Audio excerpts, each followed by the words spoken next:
વાત રાજ્યના સમાચારોની કરીએ. ખેડાના અમદાવાદમાં માથાભારે તત્વોનો આતંક જોવા મળ્યો. અંગત અદાવતમાં બે વિસ્તારોમાં મારામારીનો મામલો સામે આવ્યો.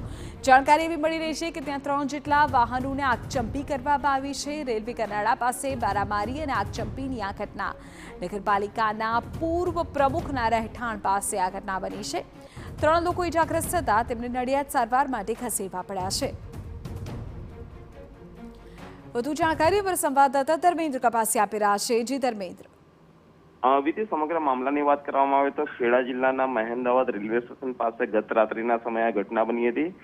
મહત્વની વાત એ છે કે અલગ અલગ લોકો વચ્ચે જે મારામારીની ઘટના બની તેમાં કેટલાક વાહનોને આગ પણ ચાપવામાં આવી હતી.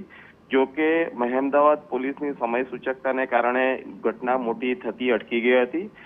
પીઆઈ સહિતનો પોલીસનો અધિકારીઓનો કાફલો ઘટના સ્થળે પહોંચી મામલો થાળે પાડ્યો હતો. જો કે ઘટનાની અંદર 3 લોકોને ઈજાઓ પણ પહોંચી છે, જેમને પહેલા મહેમદાવાદ સરકારી હોસ્પિટલ અને બાદમાં વધુ સારવાર અર્થે નડિયાદ સિવિલ હોસ્પિટલમાં ખસેડવાની કાર્યવાહી હાથ ધરી અને પોલીસ દ્વારા બંને પક્ષોની ફરિયાદ દેવાની કામગીરી હાથ ધરવામાં આવી છે. જી વિધિ. આભાર ધર્મેન્દ્ર તમામ જાણકારી બદલ.